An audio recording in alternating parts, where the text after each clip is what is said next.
ভাই অনেকদিন পর টুঙ্গিপাড়া এক্সপ্রেসে উঠলাম। বাট একটু রাশ থাকার কারণে পুরা ভিডিও বা পুরা রিভিউটা ভালো করে নিতে পারিনি। যেমন বাসের ভিডিওটাই ভালো করে নিতে পারিনি। So sorry for that. তো আজকের ভিডিওটা একটু শর্ট রিভিউ থাকবে বা হচ্ছে শর্ট জার্নি ট্রিপের রিভিউ থাকবে।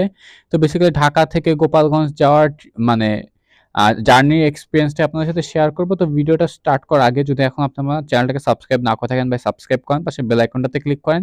কারণ আমরা ১,০০০ সাবস্ক্রাইবারে খুবই ক্লোজ আছি, ঠিক আছে? মানে ৯১০টা সাবস্ক্রাইবার। সো আর জাস্ট 90 সাবস্ক্রাইবার বাকি ১,০০০ হওয়ার। তো আই হোপ আপনারা এই ভিডিওর ছাড়ার মধ্যেই সবাই একটু কমপ্লিট করে দিবেন। তো চলুন আজকে ভিডিওটা স্টার্ট করা যাক। তো বেসিক্যালি আমাদের জার্নি স্টার্ট হয় এক্সপ্রেসওয়েতে। তো এক্সপ্রেসওয়েতে হচ্ছে আমাদের বাস মোটামুটি ৮৫ থেকে ৯০-১০০ স্পিডে মেইনটেইন করে চলতে থাকে। ফার্স্টে ভাবছিলাম যে বাস হয়তো লক করা ১০০ তে, বাট না, বাস ১০০ তে লক করা না।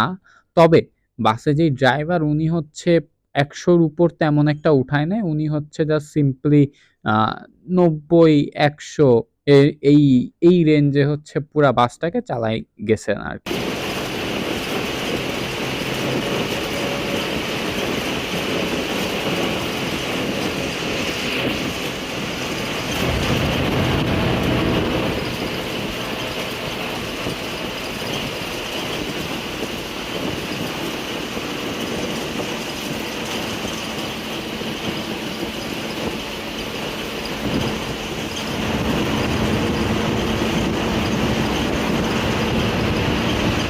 কিছুক্ষণ পরেই হচ্ছে আমরা উঠে যাই পদ্মা সেতুতে। এর মাঝখানে হালকা পাতলা সেমি লোকাল বাসগুলাকে হচ্ছে ওভারটেক করা হইছে।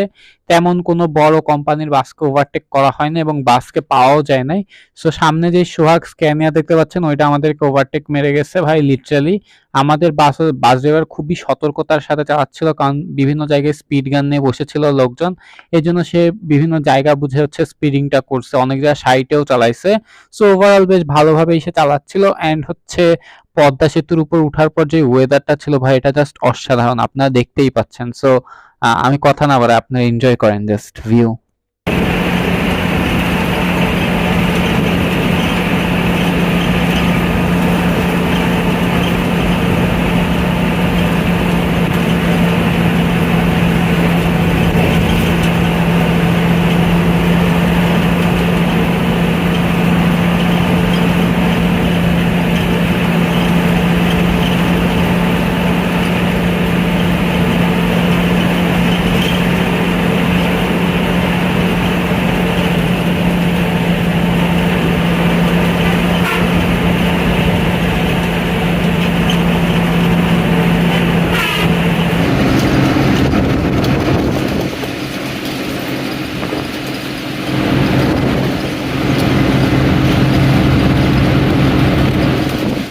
পদ্মা সেতু থেকে নেমে হচ্ছে বেশ সুন্দর একটা ওয়েদার ছিল, অ্যান্ড আমাদের ড্রাইভারও মোটামুটি ১০০ তে চালানো স্টার্ট করলো বাসটাকে। অ্যান্ড ১০০-র উপর তেমন একটা যায় না, বাট কন্টিনিউয়াসলি হচ্ছে ১০০, ২, ৩ এই টাইপের একটা স্পিড মেইনটেইন করে হচ্ছে চালানো স্টার্ট করলো। সো আমি হচ্ছে কথা বলতে চাচ্ছি না, ওয়ানজের সাউন্ড ভাই, আপনারা এনজয় করতে থাকেন ভাই।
ভাই এবার আসেন টুঙ্গিপাড়া এক্সপ্রেস নিয়ে বিভিন্ন কথাবার্তা বলা যাক। সো টুঙ্গিপাড়া এক্সপ্রেসওয়ে কেন বলতেছি ভাই, টুঙ্গিপাড়া এক্সপ্রেস অনেকদিন পর আসলে জার্নি করলাম। সো মোটামুটি যদি বলি অ্যাকচুয়ালি টুঙ্গিপাড়া কেন আমি বলছিলাম আগের ভিডিওতে টুঙ্গিপাড়া টপে থাকে, কারণ এদের সার্ভিস ভাই।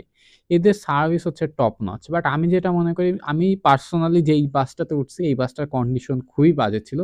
সিট ভালো থাকলেও গাড়ির সামনে দেখেই মায়া লাগছে ভাই, কতকাল যে রিবডি করে না আল্লাহই জানে। মানে ভয়াবহ বাজে অবস্থা, ঠিক আছে? ওদের উচিত আসলে নতুন কিছু গাড়ি নেওয়া। মানে হিনো না নিক ভাই, ওয়ান যে না নিক হচ্ছে ফুসো নিতে পারে, বা হচ্ছে ফুসো না নিক হচ্ছে নতুন মার্সিডিজ বেঞ্জ আসছে এটা নিতে পারে, বা লেল্যান্ড নিতে পারে। তারা কিন্তু লেল্যান্ডেও ব্যবসা করতেছে, সো নিতেই পারে ভাই। বাট নতুন কিছু গাড়ি নেওয়া খুবই দরকার এই কোম্পানির অ্যাকচুয়ালি। বাট এই ছাড়া মানে ওনাদের যদি স্টাফদের কথা বলা যায়, স্টাফরা যথেষ্ট ভদ্র অ্যান্ড যথেষ্ট ওয়েল ম্যানার্ড, ঠিক আছে? মানে এভরিথিং হচ্ছে ভালো ছিল, জাস্ট গাড়ির কন্ডিশনটা আমার কাছে লাগছে যে একটু খারাপ ছিল। এই বাদ দিয়ে হচ্ছে মোটামুটি বেশ সুন্দর ছিল। স্পিডিং তারা করে নাই, ওভার স্পিডিং করে নাই। জাস্ট নরমাল চালাইছে অ্যান্ড মানে খুব আস্তেও চালায় না, খুব জোরেও চালায় না। মানে এভারেজ স্পিড মেইনটেইন করছে। সো মোটামুটি বেশ ভালোই লাগছে জার্নিটা। অ্যান্ড আপনারা তো ভাই দেখতেছেনই ওয়েদারটা।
অলমোস্ট চলে আসছি আমরা আমাদের আজকের ডেস্টিনেশনে। আজকে আমরা জাস্ট ভাঙা থেকে আরেকটু দূর মোকশেদপুর নেমে যাব। আমাদের জাস্ট আর কতক্ষণ লাগবে, অলমোস্ট 30 মিনিটের মতো লাগবে সর্বোচ্চ গেলে। আর 30 মিনিট পর হচ্ছে আমরা নেমে যাব। তো মোকশেদপুর আসার পর ভাই জ্যামটা যে লাগছে আপনারা দেখতেই পারতেছেন, একের পর এক জ্যাম লাগছে। অ্যাকচুয়ালি 4 লেনের রাস্তা থেকে যখন 2 লেনের রাস্তায় কনভার্ট হয় ভাই, তখন বেশ মানে চাপ হয় অ্যাকচুয়ালি।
বেসিক্যালি মোকশেদপুর, সামনেই মোকশেদপুর বাজারে আমরা নেমে যাব আজকে। তো আজকের ভিডিওটা এতটুকুই, শর্ট ভিডিও ছিল। তো যা এখন সাবস্ক্রাইব করেনি ভাই প্লিজ সাবস্ক্রাইব করেন, 1000 সাবস্ক্রাইবার খুবই ক্লোজ আছি। তো থ্যাংক ইউ সো মাচ যারা আজকের ভিডিওটা পুরো দেখছেন সবাইকে। দেখা হচ্ছে আপনার সবার সাথে পরবর্তী কোনো ভিডিওতে, ততক্ষণ বাই বাই।